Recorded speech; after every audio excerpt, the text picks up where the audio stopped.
Sempat menurun gara-gara Pilkada Jakarta, PKS yang gagal mendukung Anies menjadi titik didih bagaimana hubungan kedua belah ini. Tapi duet antara Muhammad Sohibul Iman sebagai Ketua Majelis PKS dengan Al-Muzammil Yusuf ini dianggap sebagai duet yang memang dinilai sebagai upaya untuk mengembalikan nafas PKS seperti awal didirikan. Bahkan dulu ada dugaan ketika PKS tampil sebagai partai politik yang besar, partai politik yang memiliki jejaring-jejaring yang solid di Jakarta, itu semakin bertambah kesulitannya ketika PKS itu teridentifikasi, ketika PKS itu dekat dengan Anies Baswedan. Assalamualaikum warahmatullahi wabarakatuh. Kali ini saya tertarik ingin bicara tentang PKS, karena sebelumnya bahas PDIP sudah, bahas tentang PSI sudah, bahas tentang P3 sudah, bahas partai yang lain juga sudah. Jadi banyak sekali yang DM ke saya untuk bicara tentang struktur kepengurusan PKS yang baru yang dinilai memiliki strategi bagaimana mereka itu untuk tampil sebagai partai politik Islam yang tetap eksis dengan berbagai strategi komunikasi politik. Jadi awal ceritanya, awal Juni yang lalu PKS itu sudah melakukan semacam suksesi kepemimpinan di mana terpilih sebagai presiden PKS adalah Al-Ustadz Al-Muzammil Yusuf. Sementara ketua majelis syuronya itu adalah Muhammad Sohibul Iman. Jadi duet antara Muhammad Sohibul Iman sebagai ketua majelis PKS dengan Al-Muzammil Yusuf ini dianggap sebagai duet yang memang dinilai sebagai upaya untuk mengembalikan nafas PKS seperti awal didirikan, yaitu sejak awal didirikan PKS masih bernama Partai Keadilan. Jadi dulu ketika pasca reformasi, ketika awal-awal PKS itu didirikan, namanya baru sebatas Partai Keadilan. Tapi tak lama setelah itu PKS kemudian mengubah dari Partai Keadilan menjadi Partai Keadilan Sejahtera. Kalau kita belajar literatur tentang partai politik, salah satunya adalah partai PKS, di mana partai ini adalah memang selalu mengedepankan nafas dan jargon-jargon Islam. Karena memang sejak kelahirannya, PKS itu didirikan oleh kelompok-kelompok aktivis tarbiyah, terutama dari kampus-kampus besar, kampus-kampus yang memiliki jejaring kaderisasi melalui liko-liko dan tarbiyah. Biasanya kita juga kenal istilah di PKS itu di internal mereka, ada yang disebut dengan faksi keadilan, ada juga yang disebut dengan faksi kesejahteraan. Biasanya ini adalah istilah untuk menggampangkan, mengidentifikasi ada dua kelompok besar yang ada di PKS dari dulu hingga saat ini. Nah, faksi keadilan itu adalah faksi yang dinilai punya orientasi bagaimana semangat awal PKS itu didirikan, mengedepankan nilai-nilai Islam dalam personifikasi politiknya. Yang diperjuangkan itu yang paling dominan adalah soal keadilan, tidak terlampau berorientasi kepada kesejahteraan. Nah, sementara ada faksi yang lain disebut dengan faksi kesejahteraan. Nah, ada kader-kader dan elit PKS disebut sebagai faksi kesejahteraan karena bukan hanya soal keadilan, terutama prinsip-prinsip yang dikaitkan dengan nuansa perjuangan terkait dengan nilai-nilai Islam, tapi ada juga yang disebut dengan faksi kesejahteraan, terutama bagaimana membawa PKS menjadi partai yang lebih kompromistis, menjadi partai yang lebih terbuka, menjadi partai yang kemudian tidak terlampau menganggap persoalan politik itu terlampau hitam dan putih yang didasarkan atas ideologi tertentu. Agak berbeda dengan faksi keadilan, di mana ideologi Islam itu tetap melekat dan agak sedikit selektif ketika bicara tentang kontestasi dan kepentingan politik elektoral. Nah, per hari ini kepengurusan PKS yang baru, presidennya adalah Al-Muzammil Yusuf, sementara ketua majelis syuronya adalah Muhammad Sohibul Iman. Ini dinilai sebagai wujud dari faksi keadilan. Wajar kalau kemudian banyak pihak yang berspekulasi di bawah PKS yang baru kepengurusannya dan dinilai ini adalah sebagai representasi dari faksi keadilan yang ingin membawa pemurnian dari nilai dan perjuangan-perjuangan PKS, mencoba untuk membangkitkan semangat, kemudian mencoba untuk mereorganisasi, termasuk juga misalnya bagaimana PKS membangun strategi politik di masa-masa yang akan datang, terutama untuk terus meningkatkan perolehan politik mereka di masa-masa yang akan datang. Ada beberapa hal. Belakangan ini kita mendengarkan pernyataan dari Al-Muzammil Yusuf sebagai Presiden PKS mengatakan bahwa PKS segera akan meminta waktu untuk menghadap Presiden Republik Indonesia Pak Prabowo Subianto. Ini tentu sebagai upaya peneguhan bagaimana PKS itu tegak lurus, bagaimana PKS itu akan secara total memberikan dukungan politiknya kepada Prabowo, terutama kebijakan-kebijakan yang dibuat oleh Prabowo itu akan akan diusung, akan kemudian dibuat oleh PKS sebagai kebijakan-kebijakan yang nantinya juga akan menjadi bagian dari PKS. Apalagi saat ini kan PKS sudah menjadi bagian dari koalisi pemerintah. Wajar kalau kemudian kepengurusan PKS yang baru ini mencoba untuk mencari waktu kosong di sela-sela kesibukan Prabowo sebagai presiden, tentu sebagai wujud penegasan PKS tegak lurus dan istiqomah untuk terus bersama dengan Prabowo di masa-masa yang akan datang. Meski kita tahu waktu Pilpres 2024 PKS itu adalah partai politik yang tidak mendukung Prabowo dan lebih memberikan dukungan kepada Anies Baswedan. Tapi setelah itu PKS menyatakan dukungan bergabung dengan Prabowo di kepengurusan yang baru, mencoba untuk sounding sekaligus untuk menegaskan bagaimana sikap politik di masa-masa yang akan datang. Kenapa PKS ingin bertemu dengan Prabowo? Ya memang dia harus diakui hari ini adalah koalisinya Prabowo itu PKS. Wajar kalau kemudian kepengurusan yang baru itu ingin berjumpa dan berkomunikasi. Tapi pada saat yang bersamaan, yang menarik dari PKS itu adalah selain ingin bertemu dengan Prabowo Subianto, tapi PKS juga mencoba untuk menjaga silaturahmi politik dengan Anies Baswedan. Karena harus diakui, kedekatan PKS dengan Anies Baswedan ini kan terbangun sejak lama. Bahkan dulu ada dugaan ketika PKS tampil sebagai partai politik yang besar, partai politik yang memiliki jejaring-jejaring yang solid di Jakarta, itu semakin bertambah kesulitannya ketika PKS itu teridentifikasi, ketika PKS itu dekat dengan Anies Baswedan.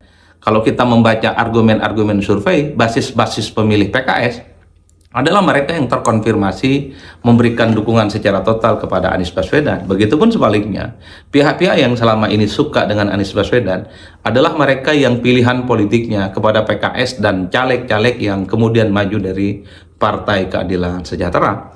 Wajar kalau kemudian satu sisi PKS itu secara politik ingin terus bersama dengan Prabowo Subianto, tapi pada saat yang bersamaan PKS ingin menunjukkan kedekatan hubungan politiknya dengan Anies Baswedan sampai kapanpun.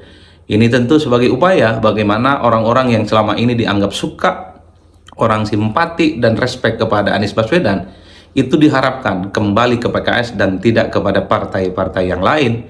Meski kita tahu hubungan politik PKS dengan Anies Baswedan sempat mendidih terkait dengan Pilkada 2024 yang lalu, di mana PKS yang semula memberikan dukungan politik ke Anies, tapi kemudian dukungan itu dicabut dan itu berefek pada Anies tidak bisa mencalonkan diri untuk yang kedua kalinya sebagai calon gubernur Jakarta.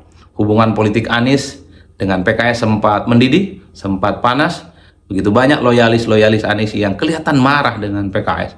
Tapi di pengurusan PKS yang baru, ketika Al-Muzammil Yusuf menjadi presiden dan Sohibul Iman sebagai ketua Majelis Syuro, sepertinya ada upaya untuk melakukan islah politik, mempertemukan sekaligus mendamaikan kembali antara PKS dengan Anies Baswedan. Itulah yang saya sebutkan, PKS itu sepertinya ingin mendayung di antara Prabowo Subianto dengan Anies Baswedan.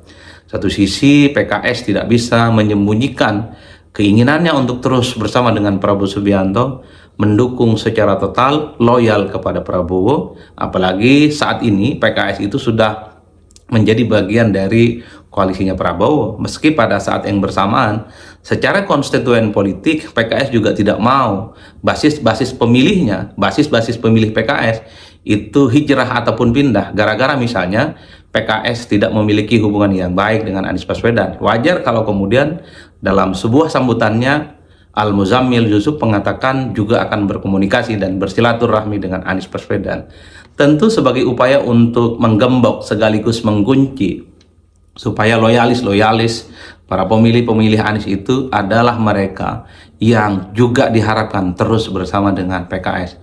Karena kalau kita mau jujur, sebenarnya hubungan politik Anies itu dengan PKS ya up and down lah, turun dan naik.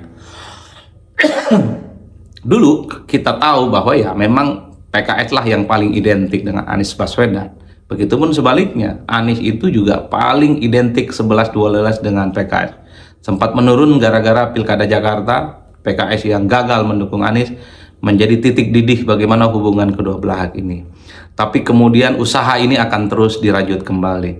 Padahal kita tahu ya, sebenarnya PKS itu kalau kita membaca statistik ya, hasil pileg 2024 sebenarnya PKS itu tidak terlampau banyak diuntungkan ketika mendukung Anies Baswedan di Pilpres. Justru yang mendapatkan begitu banyak faedah dalam konteks Pileg 2024 adalah Nasdem dan adalah PKB. Mari kita cek hasil Pileg, terutama Pileg nasional 2024, PKS itu hanya naik 1%. Sebut saja misalnya itu bagian dari faedah bagaimana PKS dukung Anies di Pilpres. Jadi kotel efek atau barokah politik Anies ke PKS itu cuma 1%. Agak berbeda dengan Nasdem. Nasdem itu naik 0,27% ketika juga mendukung Anies dalam Pilpres 2024 yang lalu. Itu artinya apa? PKS yang selama ini paling identik dengan Anies, nyatanya perolehan pilegnya itu tidak signifikan dibandingkan dengan Nasdem yang naik 2,27% maksudnya. Begitupun dengan PKB. Terlepas misalnya PKB itu mungkin dapat kotel efek dari dukungan politiknya kepada Muhaimin Iskandar sebagai calon wakil presiden berpasangan dengan Anies. Tapi kalau kita cek, kenaikan PKB itu kan 3,2% dalam Pileg 2024 yang lalu. Kalau kita asumsikan PKB naik kurang lebih sekitar 3,2%, ini juga adalah bagian dari dukungan politiknya kepada Anies Baswedan. Ya, di antara tiga partai politik pendukung Anies dalam Pilpres 2024 yang lalu, PKB, Nasdem, dan PKS lah yang sebenarnya paling mendapatkan kotel efek paling sedikit dibandingkan dengan yang lain. Cara mengukur misalnya ada berkah ataupun barokah yang diberikan PKS kepada kepada PKB misalnya, itu terbukti ada beberapa tempat dan wilayah yang selama ini PKB itu tidak dapat suara, tapi kemudian tiba-tiba dapat suara. Itu kan adalah salah satu contoh untuk melihat bagaimana PKB juga mendapatkan dampak positif yang disebut dengan kotel efek atau efek ekor jas dari dukungan politiknya kepada Anies Baswedan. Itulah yang saya sebut sebagai sebuah realitas politik, bagaimana hubungan politik Anies Baswedan dengan Anies itu ya up and downs. Yazidu wayangkus, kadang naik dan kadang turun, kadang kurang, kadang bertambah. Itulah yang sepertinya ingin coba diperbaiki oleh PKS dengan cara memperbaiki hubungan politik, membangun kembali komunikasi dengan Anies Baswedan yang sempat memang agak sedikit bersitegang gara-gara urusan Pilkada 2024 yang lalu. Makanya ini adalah bagian dari ikhtiar dan strategi politik yang sepertinya sedang dimainkan oleh pengurus PKS yang baru. Satu sisi secara politik tegak lurus bersama dengan Prabowo Subianto, dan bukan tidak mungkin PKS akan menjadi salah satu partai politik yang akan mendukung Prabowo Subianto untuk maju yang kedua kalinya dalam kontestasi Pilpres di 2029. Karena kalau kita melihat gestur politiknya, sepertinya PKS tertarik dan kelihatan ingin tegak lurus mengusung kembali Prabowo untuk maju yang kedua kalinya. Meski pada saat yang bersamaan secara basis konstituen, PKS juga ingin mempertahankan bagaimana basis Anies, sosok yang selama ini diidentik dengan PKS itu para pemilihnya tidak pindah ke lain partai, tapi terus istiqomah, tapi terus konsisten bersama dengan PKS. Ini adalah bagian dari komunikasi, ini bagian dari strategi bagaimana satu sisi PKS terus menjadi bagian dari Prabowo, kemudian pada saat yang bersamaan basis konstituen, para pemilih yang selama identik dengan Anies terus bersama dengan PKS dan tidak pindah ke tempat yang lainnya. Saya kira di situ nanti kita bahas lagi terkait dengan PKS kalau ada peristiwa-peristiwa penting. Salam politik Syaun, pastinya mantap, semantap-mantapnya. Wassalamualaikum warahmatullahi wabarakatuh.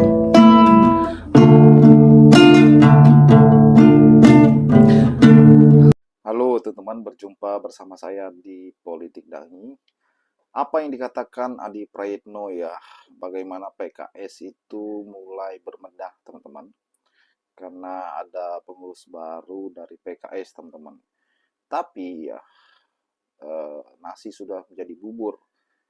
Apapun yang dilakukan PKS tentu di mata para pendukung Anies itu selalu salah. Dan banyak reaksi daripada para pendukung Anies, teman-teman, yang kecewa dengan PKS karena sudah meninggalkan Anies di Pilgub Jakarta kemarin. Bagaimana menurut kalian?